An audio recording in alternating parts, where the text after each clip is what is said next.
Hello mga kasari, good morning. Eto guys, unexpected yung pagdating ni Sir Marcel dahil ngayon ay araw ng Sabado. Hindi ko talaga inaasahan na dadating pa si Sir Marcel. Tuwing Friday kasi siya pumupunta ng aking sari-sari store para kuhanin yung order ko from Pure Gold. Pero kahapon daw, Friday, wala daw silang pasok. Kaya ngayong Saturday siya pumunta. And by Monday, in-update din ako ni Sir Marcel na yung mga snacks daw, yung mga drinks, by Monday, April 1 pala sa Monday, so hakot day, naka 10% discount daw. Hindi ko alam guys kung yung orderin ko ngayong Sabado ay counted ba siya by Monday kung Monday siya madedeliver. Kasi kapag kumukuha siya ng Friday ng order, Sunday siya nade-deliver. So, kung i-calculate, kung ngayong Saturday siya kukuha ng order at kumuha nga ngayon, 'di ba mga kasari, ayan, nagsasabi na ako ng order ko, isa-isa ko nang sinasabi sa kanya. So, baka mga Monday na siya kung hindi mamadaliin yung delivery, 'di ba mga kasari. So, sana umabot ito, yung mga in-order ko na ito sa 10% discount sa hakot day. So, dito guys, mas prepare ko na sinasabi ko isa-isa kay Sir Marcel. Ayan, bigla pang pumasok yung kapatid ko. Bumili siya ng 2 balot ng tuyo. At sabi ko, kita siya sa camera. Kaya yun, ngiting-ngiti. So, mas prepare ko kasi mga kasari na sinasabi ko isa-isa kay Sir Marcel yung order ko para maayos niyang maisulat dun sa kanyang sinusulatan. And then, yung grams, kung ilang ml ba. Init na init pa ang atin nyo. Napakainit ng panahon, kaya always kayo, maya't maya kayo uminom ng tubig. Ayun nga, para mas malinaw at mas maayos yung kung ilang ml, kung ilang grams, 'di ba mga kasari, para hindi mali-mali yung dinideliver sa atin. Pero kahit ganun guys, minsan hindi natin ine-expect, mabibigla na lang tayo, mali-mali pa rin yung dinideliver sa akin. At meron nga nag-comment sa comment section sa isa kong vlog, sabi, ewan ko kung basher ko ba siya or haters ko, sabi niya, kung ano-ano sinasabi mo kay Pure Gold, pero lagi ka namang umu-order. So, sinagot ko yata yun mga kasari na wala kasing ibang mau-orderan. And sa isip ko kasi mga kasari, kapag nagre-reklamo tayo always, pwede nilang anuhin yung sarili nila na mas i-improve pa yung service nila kay customer para may itama din nila yung mga kamalian nila. Hindi porket nakakita ka ng isang mali, 2, 3, ay hindi ka na mag-o-order. 'Di ba mga kasari? Binibase ko din kasi wala naman kasi akong ibang ma-o-orderan pero kung susumahin, pagsasama-samahin lahat ng pagkakamali na nagawa ni Pure Gold sa delivery, maaari nga pwede na akong mag-order sa iba. Pero mas convenient kasi to guys, yung pre-delivery, tapos may points pa akong nakukuha kay Pure Gold. Nangihinayang din kasi ako doon. Hindi naman parating although madalas may mali sa delivery, may depekto sa mga items, pero nag-o-order pa rin ako dahil nga kung may grocery lang guys dito sa lugar namin, maaaring doon na ako mag-order, kaso wala, kaya no choice, mag-o-order pa rin ako kay Pure Gold. So yun yung inaano ko mga kasari dun sa nag-comment sa aking vlog na ganito ganyan nga panay-reklamo daw ako. Dito guys, yung na-order ko kay Sir Marcel, konti lang. Kasi nga, bago dumating si Sir Marcel, masasabi ko din naman dito sa aking vlog, bago dumating si Sir Marcel, kararating lamang namin ni partner, galing kami kay Dali. Madalas kaming magdali ngayon ni partner, basta kapag may ubos na dito sa tindahan, lalo na kung mga fast moving, basic needs, namimili agad kami ni partner. Kung hindi man kami magkasama, yung isa nagko-commute ako, sa Manggahan ako pumupunta, basta yung kaya ko lang buhatin. Ganun guys yung naging strategy ko na dito sa tindahan. Hindi na ako nagpapatagal na wala yung ganito, wala yung ganyan. Namimili agad ako kasi sa dami na ng mga kakompetensya kong tindahan. Kailangan talaga natin ng strategy sa ating tindahan para mabentahan pa din tayo. Tulad nito, ayan, habang nagsasabi ako ng order kay Sir Marcel, merong nag-cash out ng 1.3. So, inuna muna natin yan kasi ang kita natin sa 1.3 ay 30 pesos. So, sayang naman yan, 'di ba mga kasari, kung aalis, kaya mas inuna ko yan at gumilid muna si Sir Marcel. So, diyan, mapapansin nyo, hindi ko na chinek yung aking cellphone.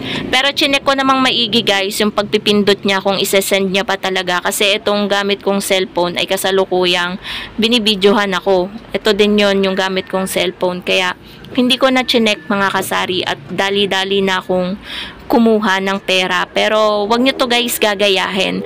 Kung gagayahin nyo man, maging observant kayo dun sa magse-send. I-make sure nyo na sinend talaga niya, titigan yung maigi yung reference. Kasi ako tiningnan ko pa rin naman yung reference. At ayan, continue na kami ni Sir Marcel. Sasabihin ko na ulit yung mga iba ko pang o-orderin. At medyo konti lang guys yung o-orderin ko kay Sir Marcel kasi nga namili kami ni partner. So kung ano lang yung wala na items kay Dali, yun yung in-order ko naman kay Sir Marcel. 'Di ba? Ganun lang guys ang teknika natin sa ating tindahan. Hindi porket kompleto dun sa anong yon, doon na tayo mag-o-order. Hihintayin natin yung sa tagal ng araw kasi tayo bilang isang tindera mahinayang tayo sa benta, lalo na kung parating hinahanap sa atin tapos ubos na, kailangan talaga nating mamili agad-agad kasi nga sayang yung benta at kita. So yun lang naman mga kasari, nag voice over ako para ayun, hindi naman masyadong boring yung ating vlog, hindi yung panay sabi lang ako ng order ko.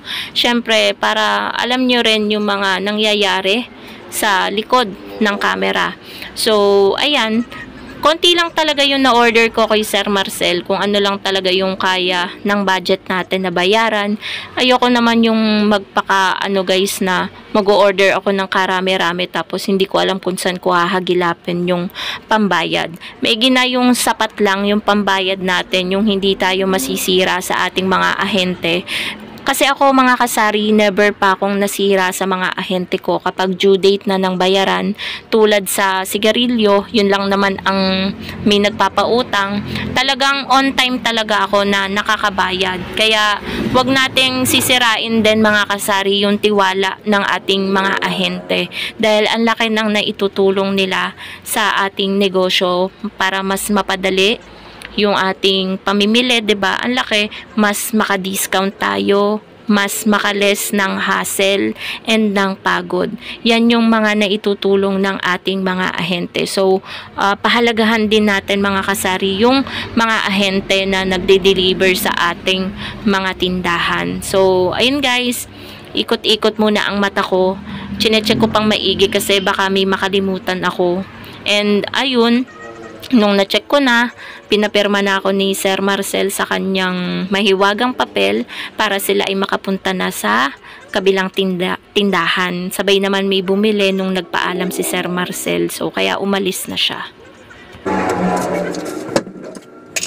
Ayan po mga kasari, kakaalis lang po ni Sir Marcel. Today is Saturday. Hindi ko alam na dadating pala sina Sir Marcel.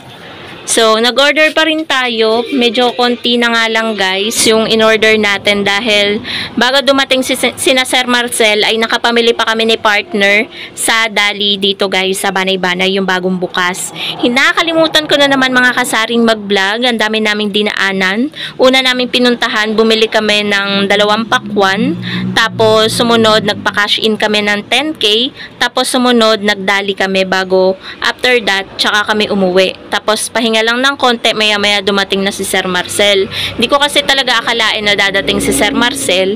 And kahit naman dumating siya, makakapamili naman ako sa Dali or kahit saan pa man or magpapadeliver ako dahil ang technique ko na guys dito sa tindahan, hindi ko naaantayin na dumating si Sir Marcel. Basta bibili na ako kung ano man, lalo na mga fast moving at basic needs ay mabenta tapos ubos na, mamimili na agad ako. Hindi ko naaantayan si Sir Marcel. At sinabi ko na din yun guys sa kanya kanina. So 2 times na ako ngayong week na to na nagdadali and then madami din akong mga deliveries na dumating. Ito guys yung resibo ng pinagbayaran namin sa Dali. 1,622. Saglit lang kami dito. Ang nagpamahal lang naman dito is yung gin bilog. Ayan, bumili ako ng 12 pieces. Ayan. Kasi mabigat na yung dala-dala ng aming motor. May dala pa kami na halos 3 kilong pakwan, guys. Kaya, ayun, tapos gin bilog, tapos yung mga iba pang items, ayan. Kung makikita nyo, meron na ding computation dito sa gilid. Kinompute ko na rin yung tutubuin ko dito sa mga napamili namin. So, sa 1,622, tutubo ako ng 332. 'Di ba guys? Always ko yung kinocompute, guys. Ganyan yung pinaka-technique ko kapag ako ay namimili, and kinocompute ko na rin, guys, kung magkano yung aking tutubuin. So, yun lang naman ang mga ganap ngayong Saturday, mga kasari. And super blessed pa rin ang araw ng Sabado. Dahil ngayong Sabado, bukas ang sabungan. Simula nung Thursday, Friday kasi, guys, nitong nagdaan na to, ay sarado ang sabungan. Kasi 'di ba, Biyernes Santo tapos Thursday. So, ngayon lang nag-open. Maraming nagpapa-cash out, mga kasari. Halos masimot na nga yung laman ng sigarilyo, pati itong sa GCash natin dahil sa dami ng nagka-cash out. Siguro dito sa kabilang tindahan, dahil wala yung boss nila, siguro dala nila yung cellphone na pang GCash nila, kaya walang cash in, cash out. I'm not sure, mga kasari, pero yun ang tingin ko kasi nga medyo naninibago ko, sunod-sunod yung nagka-cash out. Kasi mas in demand kasi dito, guys, ang cash in. Pero yun, thankful na din tayo, diba? Super blessed ng araw natin kahapon at ngayong Sabado. So, yun lang naman, mga kasari, ang ganap. Thank you so much for watching. Wala naman masyado ng kaganapan dito. And gusto ko rin palang batiin yung mother ko ng happy birthday. 50th birthday niya po ngayon, mga kasari. And mamaya, konting celebration, simple celebration, baka pansit, ganyan. Bili nung kapatid ko. So, yun lang, guys. Salo-salo lang kami doon. Dito ko na rin tatapusin, mga kasari, ang aking vlog. Thank you so much for watching and happy selling po sa inyong lahat. Bye, guys!